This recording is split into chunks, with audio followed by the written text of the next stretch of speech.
दोस्तों, अभी तक हमने हिंदी भाषा की विकास यात्रा आदिकाल, मध्यकाल और आधुनिक काल पर विचार किया। उस वक्त हम देखा कि आधुनिक काल में हिंदी भाषा वैश्विक स्तर पर आगे बढ़ रही है। बस मातृभाषा रही है, संपर्क भाषा रही है, साहित्यिक भाषा रही है, वाणिज्य की भाषा रही है। हर क्षेत्र में हिंदी अपना योगदान दे रही है। अब इस भाषा विज्ञान के अंतर्गत हिंदी भाषा के 3 रूपों पर हमें बात करनी है, जैसे राष्ट्रभाषा हिंदी, राजभाषा हिंदी और संपर्क भाषा हिंदी। भारतवर्ष एक ऐसा देश है जिसमें विविधता है, भौगोलिक विविधता है, धार्मिक विविधता है, तो भाषिक भिन्नता भी रही है। इतने विस्तृत देश में लगभग 135 करोड़ जिसकी आबादी है, उस देश के लोगों को एक साथ जोड़ने के लिए एक आवश्यकता होती है, एक भाषा की होती है, क्योंकि भाषा यह समूह शक्ति का प्रतीक है, मनुष्य को जोड़ने वाली व्यवस्था है। और इसी वजह से स्वाधीनता के पश्चात, विशेषतः आज़ादी के आंदोलन में भी और आज भी लोगों को जोड़ने के लिए एक भाषा हो, ये विचार काफ़ी प्रबल रहा। और इस दृष्टि से हिंदी को इस स्तर पर देखा गया है। हर प्रदेश की अपनी अपनी भाषा होती है, देश की भाषा होना आवश्यक है।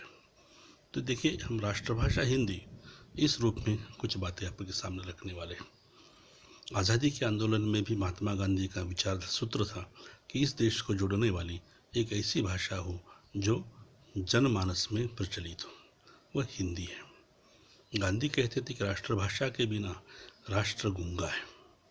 राजेंद्र प्रसाद हो, सरदार पटेल हो, चाहे अन्य सभी लोगों ने भी, सुभाष चंद्र बोस जैसे लोगों ने भी एक भाषा की आवश्यकता पर बल दिया।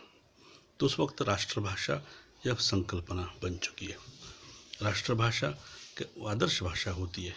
जब कोई आदर्श भाषा, बोली भाषा प्रतिष्ठित बनती है, महत्वपूर्ण क्षेत्र में पदार्पण करती है, सार्वजनिक जीवन में वो आगे बढ़ती है, तो शायद उसे राष्ट्रभाषा कहा जाता है। राष्ट्रभाषा में 2 शब्द हैं, एक राष्ट्र और भाषा।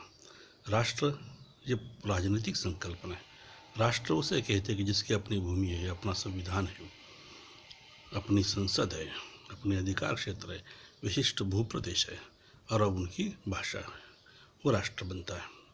इसलिए भारत देश को भी आज़ादी के बाद राष्ट्र एक बनने के लिए राष्ट्रभाषा की आवश्यकता है। अतः उस वक्त से लेकर आज तक इस भाषा के रूप में, राष्ट्रभाषा को रूप में हिंदी को अपनाया। नंद दुलारी वाजपेयी जी कहते, उसी भाषा को गौरव प्राप्त होता है कि जो भाषा सांस्कृतिक दृष्टि से और सार्वजनिक दृष्टि से काफ़ी महत्वपूर्ण होती है, और इस दृष्टि से हिंदी भाषा यह पद प्राप्त कर सकती है। आज से लगभग 80% लोग हिंदी को जानते हैं, समझते हैं, पहचानते भी हैं। इसलिए कहते हैं कि ऐसे भाषा, संविधान ने भी 343 अनुच्छेद परिच्छेद के अनुसार भी इसे राजभाषा का दर्जा तो दे दिया है, परंतु राजनीतिक व्यवस्था के कारण उस पर विचार नहीं हुआ है। अर्थात उसे आज भी लोग राष्ट्रभाषा नहीं मानते, फिर भी संपर्क भाषा के रूप में उसे अपनाया जाता है। 14 सितंबर 1949 से लेकर वो 1949 के दिन ये संसद में बिल पारित हुआ और हिंदी को राष्ट्रभाषा का दर्जा दे दिया। गांधी ने लक्षण बताए थे कि जो राष्ट्रभाषा होती है कि जो सहज है, सरल है, जो भाषा धार्मिक, सांस्कृतिक, राजनीतिक व्यवहार में अपनाती है, अधिक लोग बोलते हैं, जिसका लंबा इतिहास है, जिसका समृद्ध साहित्य है, जिसका साहित्य शब्द भंडार भी विपुल है, ऐसी भाषा देश की राष्ट्रभाषा बन सकती है। इस दृष्टि से, इस मानक से देखिए तो हमारी भाषा राष्ट्रभाषा हिंदी बन सकती है। अंग्रेजी हमारी राष्ट्रभाषा नहीं बन सकती है, क्योंकि वो विदेशी भाषा है, विदेशी श्रृंखला का प्रतीक है। फिर भी लोग ये कहते हैं, महानगरीय लोगों की धारणा है कि अंग्रेजी भाषा आना अनिवार्य है, क्योंकि व्यवस्था, प्रशासकीय व्यवस्था के में अटकी यह समादेश की व्यवस्था, जिसे शोषित समाज बनता जा रहा है, और इसलिए कहते हैं कि आज एक भाषा होना आवश्यक है। शिवाजी का काल देखिए, मुगल शासन काल देखिए, उन लोगों ने भी अपने राजकाज के लिए भी एक राष्ट्रभाषा को अपनाया था। फारसी जैसी भाषा को भी वो स्थान दिया था। संस्कृत हो, प्राकृत हो, पाली हो और आज हिंदी है, उस राष्ट्रभाषा के पद पर बैठ सकती है। तो सामान्यतः हम कह सकते हैं राष्ट्र की भाषा राष्ट्रभाषा हो सकती है, जो हिंदी का उस रूप में कामकाज चलता भी है। दोस्तों, दूसरा रूप है राजभाषा। राष्ट्रभाषा के बाद राजभाषा, इस पर विवाद अपेक्षित है। राष्ट्र के लोगों को संपर्क में लाने के लिए आवश्यकता होती है। सरकारी कामकाज लोगों तक पहुंचाने के लिए एक भाषा की आवश्यकता होती है, जिसे राजभाषा कहते हैं। राज यानी कारोबार है, शासन दरबार की भाषा, जिसमें लोग सरकार पत्राचार कर सकता है, शासन के साथ जनता पत्राचार कर सकती है, उसे राजभाषा ये कहा जाता है। संसद हो, न्यायपालिका हो, कार्यपालिका हो, शासन व्यवस्था हो, इसके अंतर्गत जिस भाषा को अपनाया जाता है उसे राजभाषा कहते हैं। सम्राट अशोक ने भी पाली भाषा को राजभाषा का दर्जा दिया। मुगल शासनकाल में अकबर ने सरकारी दस्तावेज के रूप में फारसी को अपनाया। ईस्ट इंडिया कंपनी ने अंग्रेजी को अपनाया। तो निश्चित रूप में आज़ादी के बाद राष्ट्रीय चेतना विकसित करने के लिए हिंदी को भी राष्ट्रभाषा राजभाषा के साथ जोड़ दिया। भारतीय संविधान 343(1) के अनुसार संघ की राजभाषा हिंदी और लिपि देवनागरी स्वीकार किया, और इसलिए कहते हैं कि लिपि देवनागरी है। हिंदी ऑफिशियल लैंग्वेज, राजभाषा या उसे ऑफिशियल लैंग्वेज, कार्यालयीन भाषा के रूप में भी स्वीकार किया है। राष्ट्रभाषा व स्वीकृत भाषा बनी है, तो हिंदी राजभाषा है। 15 अगस्त 1947 से पूर्व भी इस भाषा के रूप में भाषा को व्यवहारित किया गया था। संविधान की सभा की अध्यक्षता करते समय भी राजेंद्र प्रसाद जी ने भी इस भाषा की महिमा गाई थी। उसने कहा था कि सर्वसम्मति से राजभाषा के रूप में हिंदी को अपनाया जाए, लिपि देवनागरी रहेगी, अंतर्राष्ट्रीय संख्या के रूप में अंग्रेजी शब्दों अंकों का प्रयोग होगा। यह सिर्फ 15 साल तक रहेगा और 15 साल के बाद देश की भाषा हिंदी सब अपना वह अंग्रेजी का स्थान ले लेगी।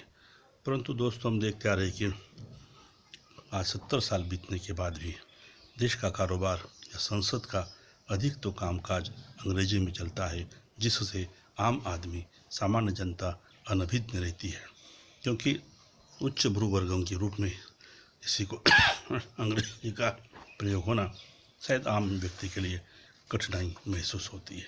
इसलिए वो राजभाषा हो जो केंद्रीय भाषा और प्रांतीय भाषा के साथ काम करेगी। केंद्रीय शासन की भाषा राजभाषा हिंदी है और हिंदीतर प्रांतों की भाषा अपने अपनी राजभाषा है। जैसे हिंदी प्रदेशों में राजभाषा हिंदी है, राज्यभाषा भी हिंदी है, राष्ट्रीय कामकाज की भाषा वह हिंदी रहती है। अपनी तो राजकाज में भी हम कहते हैं कि अपनी कामकाज व्यवस्था के लिए जिस भाषा का इस्तेमाल किया जाता है वो राजभाषा बन सकती है। अब तीसरा और छोटा रूप है संपर्क भाषा। हमने इसके पहले भी कहा था कि भाषा विचार विनिमय का साधन है, संपर्क स्थापित करने का साधन है। इसलिए कहते हैं कि संपर्क भाषा का अर्थ लोगों से जोड़ने वाली भाषा, जनभाषा, लोकप्रिय भाषा।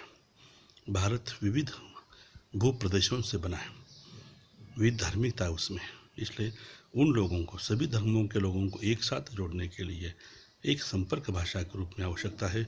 वह हिंदी भी काम कर सकती है।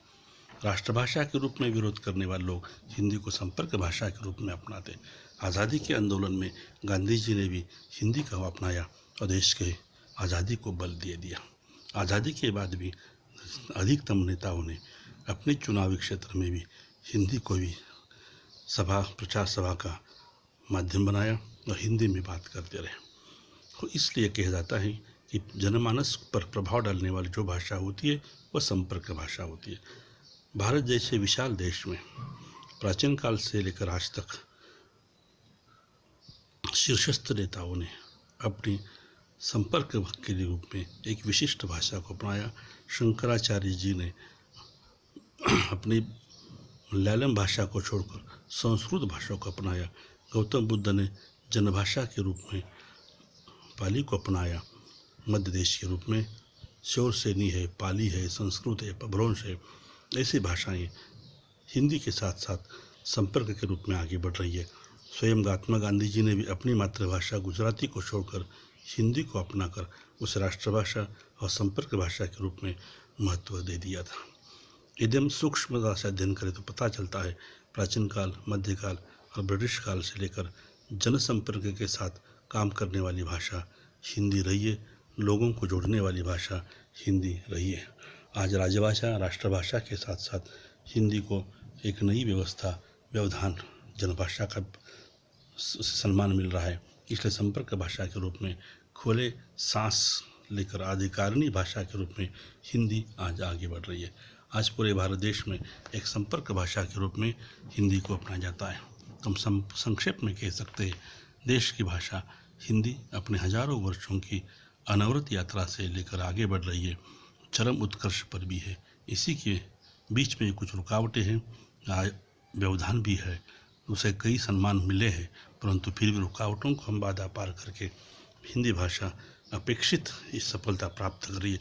साहित्यिक दृष्टि से भाषा समृद्ध है, शब्द भंडार विपुल है। आज भाषा विश्व स्तर पर आगे बढ़ रही है और इसलिए हम कहते हैं मातृभाषा, संपर्क भाषा, संचार भाषा के रूप में हिंदी है, आज विश्व भाषा के स्तर पर भी वो बन रही है। तो दोस्तों, इसलिए 3 रूप में राजभाषा, राष्ट्रभाषा और संपर्क भाषा इसके रूप में हिंदी के 3 रूपों पर हमने विचार किया। तो निश्चित रूप में आज एक हिंदी एक सशक्त संपन्न भाषा है, तीनों दृष्टि से भी वह सशक्त रही है।